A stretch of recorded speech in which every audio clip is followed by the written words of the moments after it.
convite tão carinhoso que me é feito todo mês, porque é sempre uma oportunidade, é sempre uma honra muito grande a gente se reunir entre irmãos para ouvir, para discutir, para refletir sobre a mensagem do nosso irmão maior, o Mestre Jesus.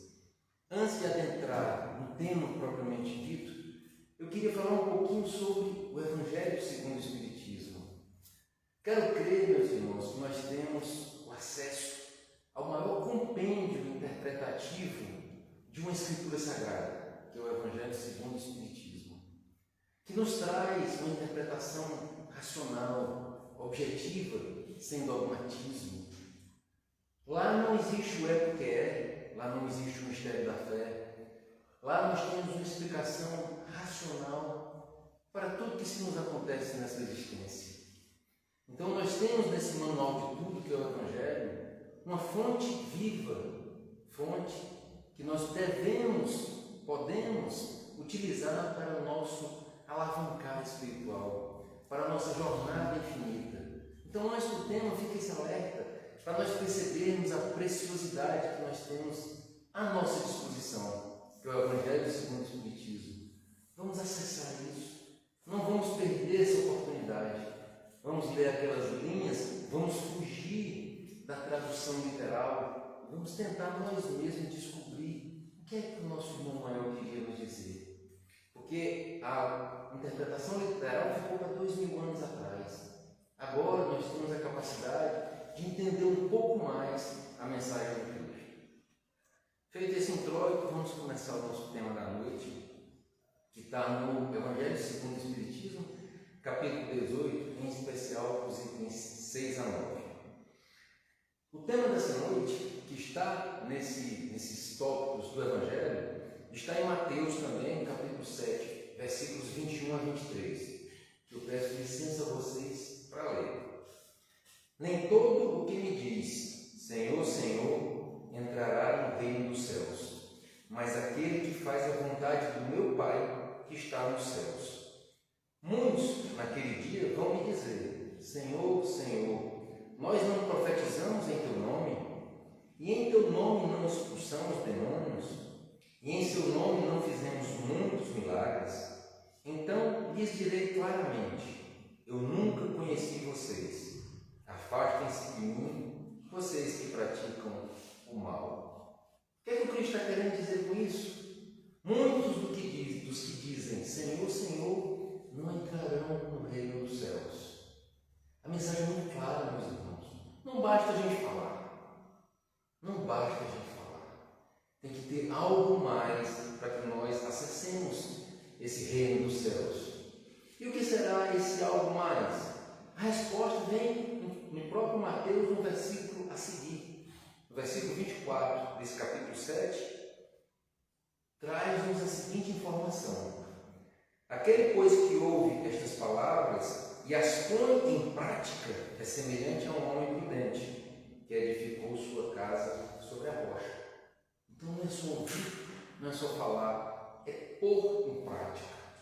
Nós temos que entender que esse manancial interpretativo maravilhoso que é o Evangelho segundo o Espiritismo não pode ficar na nossa mente. A gente tem que deixar a gravidade atuar para ele cair no nosso coração. E aí a revolução está feita, porque a gente sente a vontade, a necessidade daquele que faz a vontade do Pai. Vontade do Pai. Como é que nós interpretamos vontade do Pai? Porque ainda hoje, 2000 anos depois do advento do Espiritismo, existem muitos de nós que acreditam que Deus tem vontade, que Deus tem desejo. Isso, minha gente, são características eminentemente humanas. Então a gente está antropomorfizando a figura de Deus, fazendo de Deus um homem com vontade, com desejo. Isso é uma ideia absolutamente medieval. Mas Rômulo, Cristo disse, aquele que faz a vontade do Pai. Só que o Cristo disse, naquela época, para pessoas que eram muito mais ignorantes do que nós somos hoje. Para pessoas que acreditavam em um Deus vingativo, raivoso, que se indignava, que decepcionava conosco, que tinha desejos e vontades. Então o que é que o Cristo quis dizer com aquele que faz simplesmente aquele que cumpre a lei de Deus, a lei do amor, a lei do perdão, é aquele que observa todas essas leis que estão no manual de tudo, que é o Evangelho deixado para nós pelo Cristo. É esse manancial que nós podemos utilizar na nossa vida. Porque, como eu já falei, minha gente, se o Evangelho estiver só intelectualizado, de que nos terá adiantado? Ele é só um meio para que a gente absorva aquilo e transforme esse potencial em potencial interno de autotransformação. Então, vontade do Pai nada mais é do que o cumprimento da lei de Deus. Em outro momento, o evangelista nos fala reino dos céus, parafraseando o próprio Cristo. O que seria o reino dos céus? Acho que nenhum de nós mais acredita no reino dos céus como um espaço geográfico, nem na terra, nem no céu, nem na nossa parte espiritual, nem nesse mundo transitório da matéria. Então não é um espaço delimitado. O reino dos céus transcende essa ideia de espaço delimitado. E nós temos uma resposta muito precisa do próprio Cristo, que é trazida por nós de Humberto Campos no livro A Boa Nova. Lá ele narra um diálogo entre um sacerdote e o Cristo. E o sacerdote interpela o Cristo assim dizendo: o que vieste fazer aqui? E o Cristo responde: vim implantar o reino dos céus na terra. E querendo pegar o Cristo, como era comum dos sacerdotes daquela época, ele disse: e o que tu entendes ser o reino dos céus? E o Cristo dá uma resposta de Cristo, objetiva, direta, que tem seus ecos milhares de anos à frente. O reino dos céus é a obra divina no coração do homem. Olha que coisa linda! O reino dos céus é a obra divina no coração do homem. E muitos de nós ainda imaginam o paraíso como um lugar de calmaria, um lugar sem muitas dificuldades. Só que isso realmente acontece. Nos mundos felizes, as dificuldades, em especial daqueles mundos, são muito pequenas. Mas não pelos mundos em si, mas pelo reflexo interior dos espíritos que povoam aqueles mundos. Podemos perceber aqui no mundo de provas e expiações alguns espíritos que estavam com o reino dos céus implantados no próprio coração. Vejamos o exemplo de Chico Xavier, um homem que viveu grandes dificuldades, sofreu muitos preconceitos, passou por adoecimentos do corpo físico, passou por sofrimento por ter que prematuramente se separar de duas mulheres que ele amava profundamente, sua própria mãe e sua madrasta. Então foi uma vida de extrema dificuldade. Eu nunca vi Chico Xavier com um semblante de tristeza, com um semblante de desgosto, como a gente gosta de dizer. Ele tinha sempre um sorrisinho por trás daquele rosto lindo. E eu digo rosto lindo porque a pureza de Chico era algo tão chamativo que, por mais feio que ele fosse, como ele mesmo dizia que era, ele era lindo, espiritualmente lindo, maravilhoso e com aquele sorrisinho de quem está no céu. Ou seja, ele promoveu o reino do céu dentro do seu próprio coração. Então, reino dos céus, minha gente, é uma construção interior, sempre dentro de nós. Sempre que a gente apostar que o reino dos céus está fora de nós vamos estar colocando nossos tesouros em algum lugar que não é adequado. Precisamos sempre estar olhando para a janela da nossa alma e, como vamos falar a seguir, só abre de dentro para fora.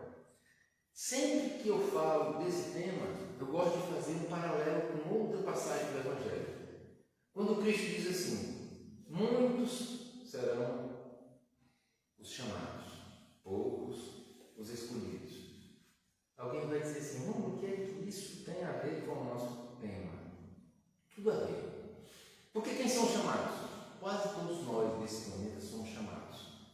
Temos acesso às leis divinas. Não somos só nós espíritas, não. A lei do amor, por exemplo. Nós espíritas, nossos irmãos católicos, muçulmanos, todos eles têm acesso nas suas doutrinas à lei do amor. Então nós temos acesso, quer dizer que nós fomos escolhidos, nós fomos chamados, perdão. E quem são os escolhidos? São aqueles que praticam, são aqueles que exercem, são aqueles que efetivamente colocam aquela lei divina e levam para o seu coração. Percebeu a diferença entre os muitos escolhidos, que somos quase todos nós nesse orbe? Errei de novo. Os muitos chamados, que são quase todos nós nesse orbe, e os poucos escolhidos, que somos aqueles que efetivamente praticamos o que está no manual de tudo. Está tudo lá à nossa disposição. Só precisamos efetivar essa nossa construção interior, dia a dia, levando a mensagem evangélica para o nosso cotidiano. É esse o nosso trabalho. O elemento externo jamais vai definir a nossa conexão com o alto.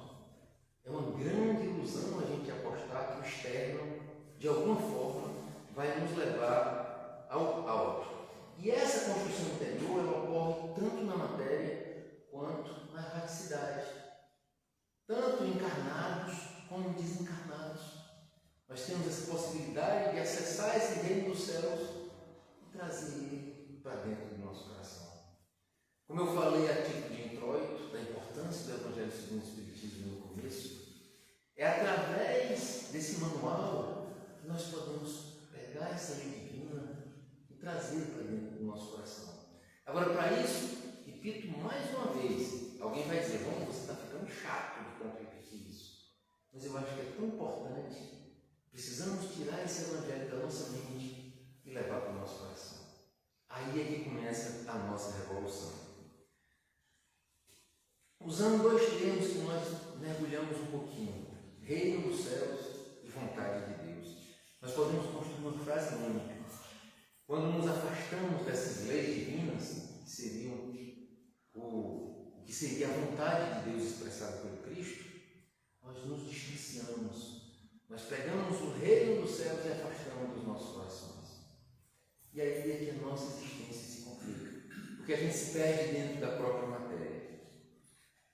Lembremos que Jesus se reportava sempre aos fariseus, inclusive em determinado momento ele os chamou de sepulcros caiados.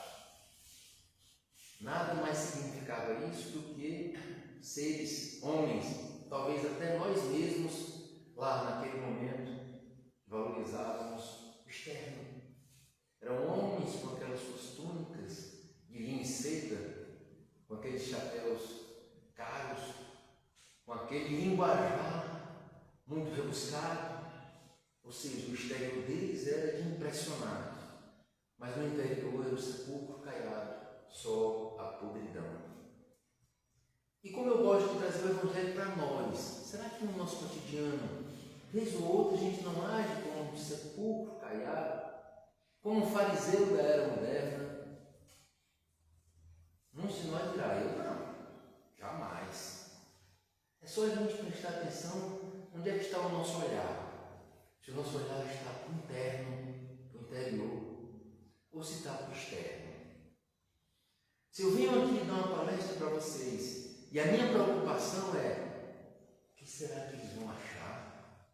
Será que eles vão gostar? Ou seja, se eu estou preocupado com o julgamento de vocês em relação a mim, eu estou preocupado com o externo. Mas se eu qualifico essa minha palavra com amor, o meu único interesse é que algum dos nossos corações, inclusive o meu próprio, possa se tocar com aquelas palavras. Inclusive, eu sempre invisto, e é por isso que eu gosto muito de dar uma palestra, porque o primeiro beneficiado sou eu mesmo. Minhas orelhas ficam bem pertinho da minha boca. Então eu estou sempre ouvindo, quando eu preparo, quando eu falo. Eu também sou um dos beneficiados. Mas percebam a diferença. Eu posso até dizer as mesmas palavras, falar as mesmas coisas, mas numa eu estou esperando simplesmente o externo, o aplauso, a ovação, o louvor, as glórias materiais. E na outra eu estou beneficiando minhas palavras com amor. Percebam a diferença dessas duas coisas que exteriormente parecem ser iguais, mas interiormente são extremamente diferentes. Vamos para a caridade, para a gente ver a diferença entre o interior e o exterior. Se eu pratico a caridade com o objetivo de que outros me vejam, com o objetivo de que outros olhem, poxa, como o homem é caridoso, ele merece todo o nosso louvor. Que mérito essa caridade terá para mim? Nenhum. Vou mais adiante. Se eu pratico a caridade, caladinho, não falo nada para ninguém, mas aí no meu íntimo disse, ó Deus, tu está vendo, né? Vai anotando aí no meu caderno, ponto para mim. Ou seja, mais uma vez o meu foco é o interior. Eu não estou fazendo aquilo por amor. Eu estou fazendo aquilo esperando alguma coisa em troca, algum benefício. Aí aquela caridade que a gente faz interiormente é aquela que a gente simplesmente doa. E nesse ato, minha gente, a quantidade é insignificante. Não importa o quantitativo, importa o qualitativo. E aqui nós podemos trazer a lição da viúva que concedeu o seu óbolo, pequena moeda de valor insignificante, e o Cristo disse que aquele tinha sido o maior donativo daquela noite, comparado inclusive com pessoas que deram quantias muito grandes, tocavam o sino para que os outros percebessem a quantidade de doação que eles estavam dando. E o Cristo disse, essa foi a maior doação da noite.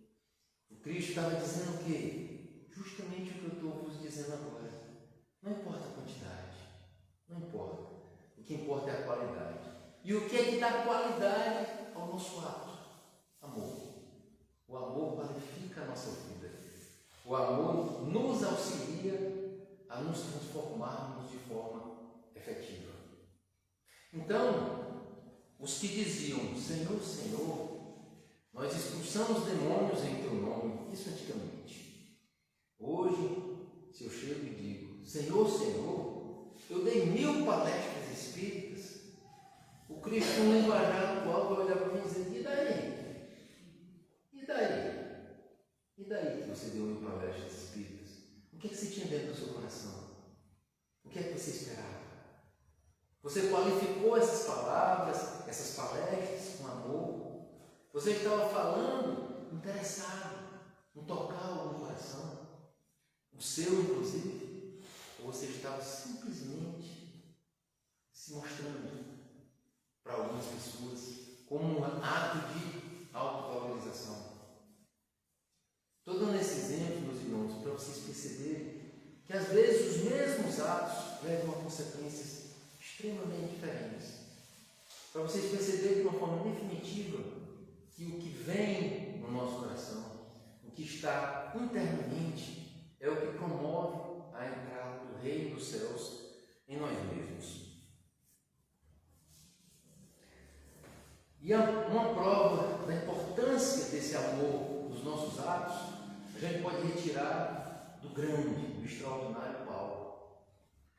E na sua carta aos Coríntios, ele diz, ele nos ensina, ainda que eu falasse a língua dos anjos, ainda que eu falasse a língua dos homens, sem amor nada seria. Eu acho isso uma das passagens mais bonitas de Paulo. O que ele está dizendo? Falar sem agir, nada vai me adiantar. E o que ele quer dizer? Ainda que eu falasse a língua dos homens, mesmo que eu conhecesse de todas as ciências naturais, falar a língua dos homens. Ainda que eu falasse a língua dos anjos, o que significa? Mesmo que eu conhecesse todo o processo de evolução espiritual, evolução dos mundos, como se dá a reencarnação, mesmo que eu conheça tudo isso, do mundo espiritual, a língua dos anjos, sem amor eu nada seria. Ele não diz sem amor eu nada teria, não. Sem amor eu nada seria. Como mais uma prova de que o amor qualifica os nossos atos. O amor qualifica a nossa existência.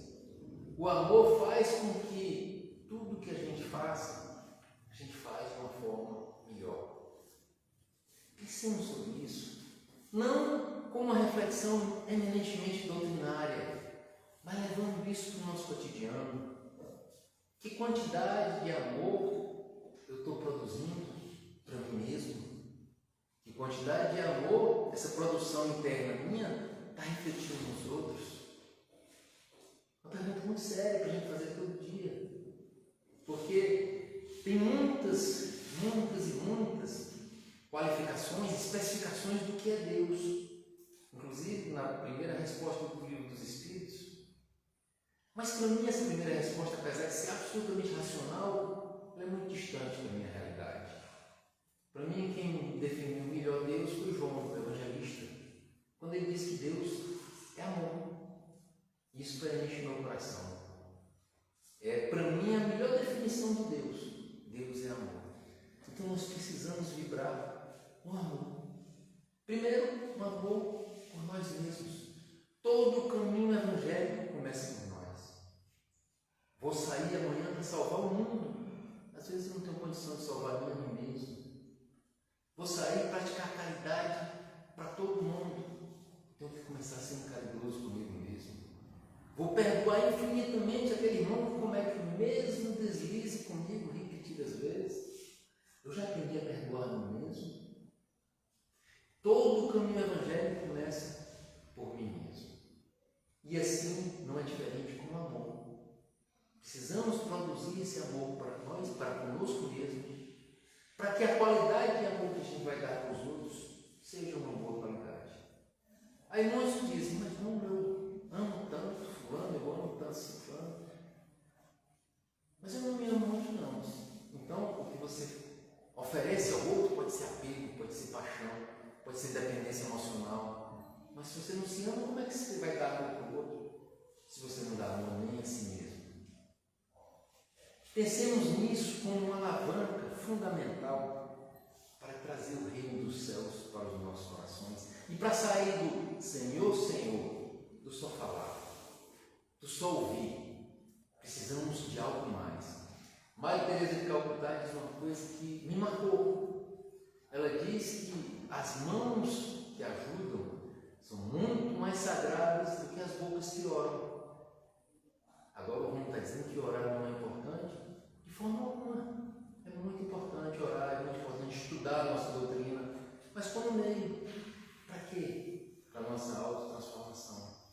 Então, quando Cristo diz, aqueles que dizem Senhor, Senhor, muitos deles não entrarão no reino dos céus, é porque aquele está só falando, aquele está só ouvindo, sem praticar. Como nos esclarece muito bem o versículo 24 do capítulo 7 de Mateus. Então, precisamos praticar o Evangelho, tornar o Evangelho uma força viva. A aparência exterior, minha gente, não é absolutamente nada. O que eu aparento ser, muitas vezes, me confunde e faz com que eu me perca de mim mesmo.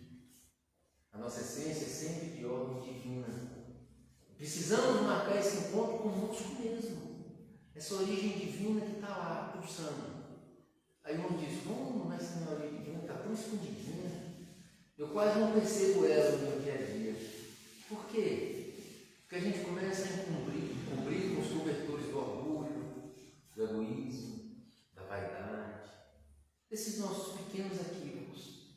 E aí essa fagulha da divindade para de brilhar. Não é que ela para de brilhar, é que o brilho dela está escondido por conta desses cobertores de equívocos. Precisamos sempre lembrar que nessa estrada de fazermos, muitas vezes, numa postura absolutamente cômoda, a gente quer que o outro faça. E a gente aponta os defeitos do outro. Rapaz, fulano ali é assim. Mas eu quero que vocês prestem atenção no gesto de apontar. A gente aponta assim. Esse dedo aponta para o defeito do outro. A gente esquece que tem um dedo que aponta para o alto, chamando a nossa consciência a uma reflexão. A gente não deve olhar o defeito do outro. E a gente esquece do mais importante. Quando a gente aponta um dedo para o nosso irmão, tem 3 dedos apontando para a gente. Então a gente esquece muitas vezes, buscando outro tópico do Evangelho.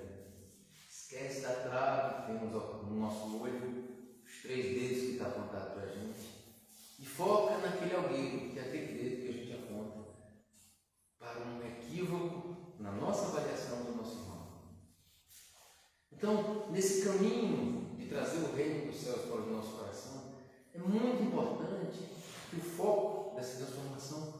que ser nós mesmos. Não é salutar, não é evangelicamente adequado, e não é isso que o Espiritismo nos traz, apontar e querer a mudança do outro. A nossa mudança é o nosso projeto.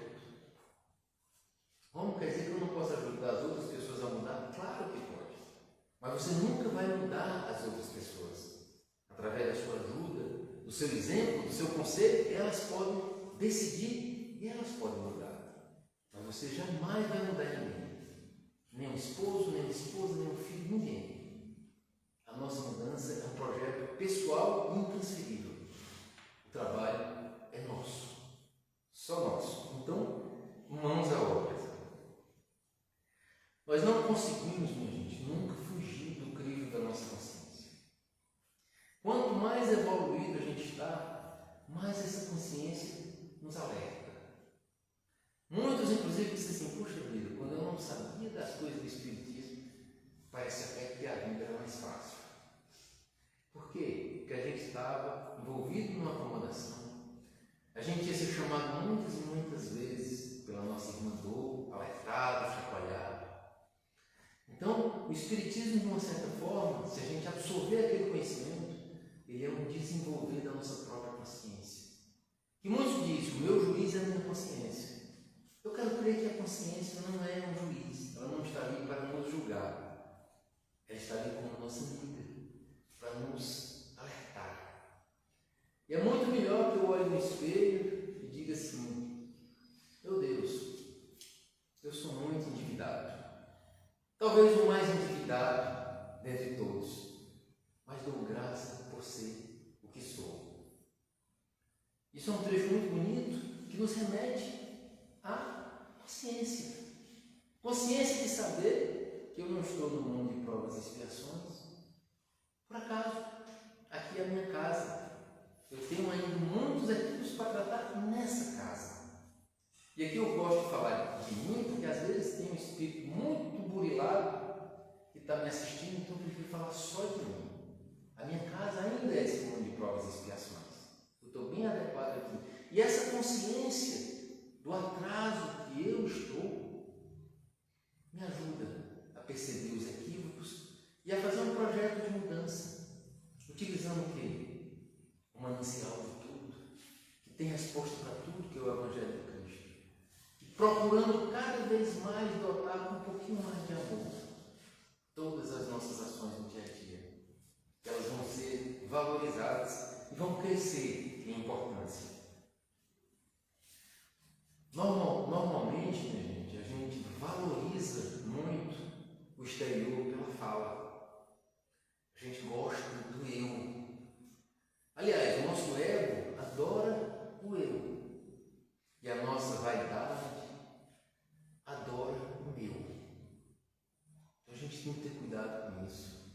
Com o personalismo. Eu sou um palestrante espírita.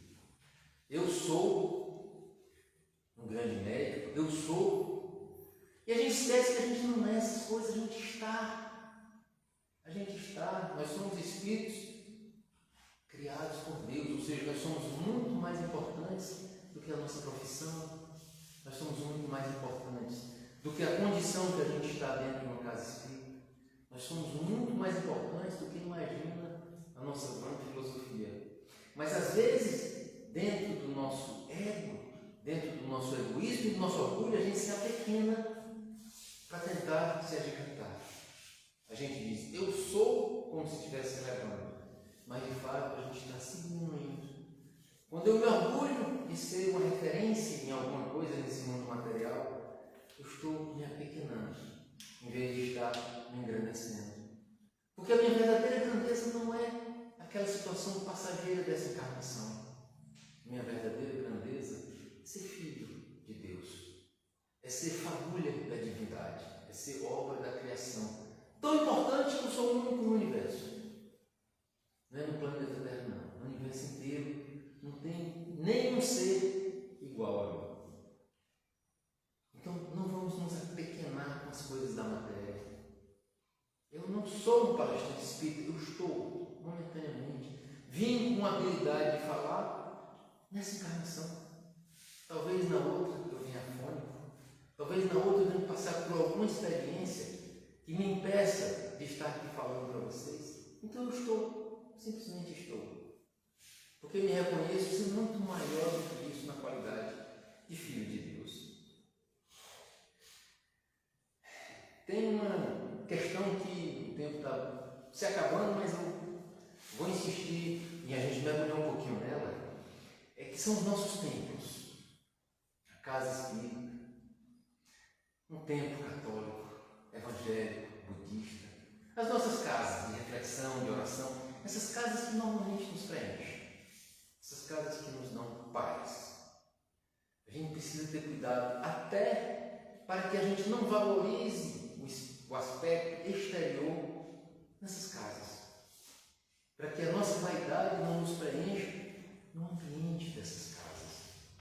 E outro alerta ainda maior: a gente não pode permitir a nós mesmos cruzar os braços a maior parte do nosso tempo, e quando a gente vem para a casa espírita, diz: pronto, agora eu vou evoluir, estou indo para a casa espírita, agora eu vou evoluir, estou indo ouvir o Evangelho, agora eu vou evoluir, estou indo dar uma palestra, agora eu vou evoluir, estou preparando a sopa. Muito pouco, minha gente. Muito pouco a gente reservar poucas horas da nossa semana para o objetivo de trazer o reino dos céus para o nosso coração. Muito pouco. Mas vamos então, agora eu vou parar de trabalhar, não vou dar atenção à minha família, vou viver dentro da casa espírita. Equívoco. Porque a evolução, o progresso, não ocorre só nos templos. Os templos talvez sejam um posto de gasolina para a gente se reabastecer. Mas o nosso progresso, o nosso caminhar, o caminhar do nosso carro é no nosso cotidiano, é a verdadeira prova. E quando nós entramos nos templos, é comum os templos estarem cheios de anjos, anjos encarnados, pessoas com uma vozinha bem macia: meu irmão, que bom que você está aqui, que coisa maravilhosa. E uma vez levei um irmão meu por um tempo, um centro espírita que eu participava em Fortaleza, e ele ficou tão maravilhado: irmão, parece que eu estou no meio de anjos. Eu disse: rapaz, é tudo doentinho igual a gente, tudo doentinho, cada qual com suas carências, cada qual com suas dificuldades. Mas às vezes nas casas espíritas a gente se transmuta. Às vezes nas igrejas católicas, nós que somos raivosos, nós que somos impacientes, intolerantes, a gente se transforma em outra pessoa. E a gente precisa ver se essa transformação é algo de dentro, que eu me sinto bem e posso acessar essa minha natureza divina, ou se eu me transformo para impressionar outras pessoas, os irmãos de fé às vezes. E outra coisa desse alerta que eu comecei a dar: nós não podemos nos limitar a uma casa de oração, a um templo, para o nosso progresso espiritual. E aqui eu trago um prefácio produzido por Emmanuel, que nos ajuda muito nessa reflexão. O livro é O Caminho, Verdade e Vida. E mais uma vez eu peço licença para ler, porque é extremamente importante. E eu encerro com essa leitura. O Evangelho não se reduz abreviado para o gênero flexório. O Evangelho não é para a gente colocar no altar, adorar, se ajoelhar diante dele. É roteiro imprescindível para a legislação e a administração, para o serviço e para a obediência. Roteiro de vida é o que Emmanuel está dizendo. É um manual de tudo, para tudo no Evangelho. O Cristo não estabelece linhas divisórias entre o templo e a oficina, o trabalho em todos os momentos da vida. Aquilo que eu vos dizia, nós não podemos esperar que o trabalho seja numa casa espírita. O trabalho tem que ser na família, o trabalho tem que ser no nosso trabalho formal, numa matéria, o trabalho tem que ser no nosso lazer, o trabalho tem que ser nas nossas relações familiares e sociais, o trabalho tem que ser até quando a gente está dormindo. Aí alguém vai dizer: agora o cara enlouqueceu mesmo. Por que quando a gente não vai dormir, a gente não ora e pede para que o nosso espírito seja blindado para uma zona de trabalho? Isso vai nos fazer tanto bem. Se nós ainda não temos condições de exercer aquele trabalho, talvez por incipiência espiritual, que nós assistamos aquele trabalho para aprender uma zona de aprendizado. Então, até dormindo, a gente pode evoluir. Pensemos sobre isso. Mais à frente, Emmanuel diz: toda a terra é seu altar de oração e seu campo de trabalho ao mesmo tempo. Reforçando o que a gente dizia. Nós não podemos concentrar nossos esforços e dizer: eu vou ao meu espírito 2 vezes por semana. Sai de lá bem levezinho. E aí? Tu estás te transformando? Eu estou me transformando? Essa é a pergunta que a gente tem que fazer. Eu estou levando a mensagem do Evangelho que eu vejo 1 hora na casa espírita, no meu cotidiano. Eu estou me ajudando e ajudando aos outros. Essa é a pergunta que a gente tem que fazer e ouvir que resposta a gente dá para nós mesmos. E veja a consequência de a gente só despende poucas horas, às vezes 1 hora por semana, ao trabalho. Por louvá-lo nas igrejas e menoscabá-lo nas ruas, é que temos naufragado 1000 vezes, por nossa própria culpa. Todos os lugares, portanto, podem ser consagrados ao serviço divino. Então, minha gente, um apelo. Não vamos nos limitar ao Senhor, Senhor. Vamos buscar efetivamente acessar o reino dos céus e trazer Ele para dentro dos nossos corações.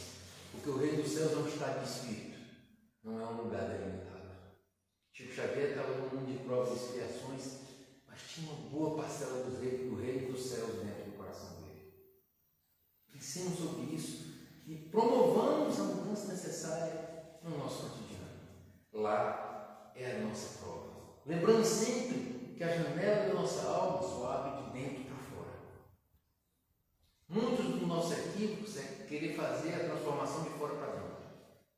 Eu tenho que me melhorar, eu tenho que bater com o martelo na cabeça. Entre de fora para dentro o conhecimento, através do intelecto. Então eu aprendo de fora para dentro. Mas isso não é a revolução. A revolução, o nosso verdadeiro portal de Damasco, que é o momento em que a gente se transforma, é aquele que desce para o nosso coração. Aí a transformação se instalou. Porque eu sinto a necessidade de mudar, de seguir aquele roteiro maravilhoso. Minha gente, mais uma vez,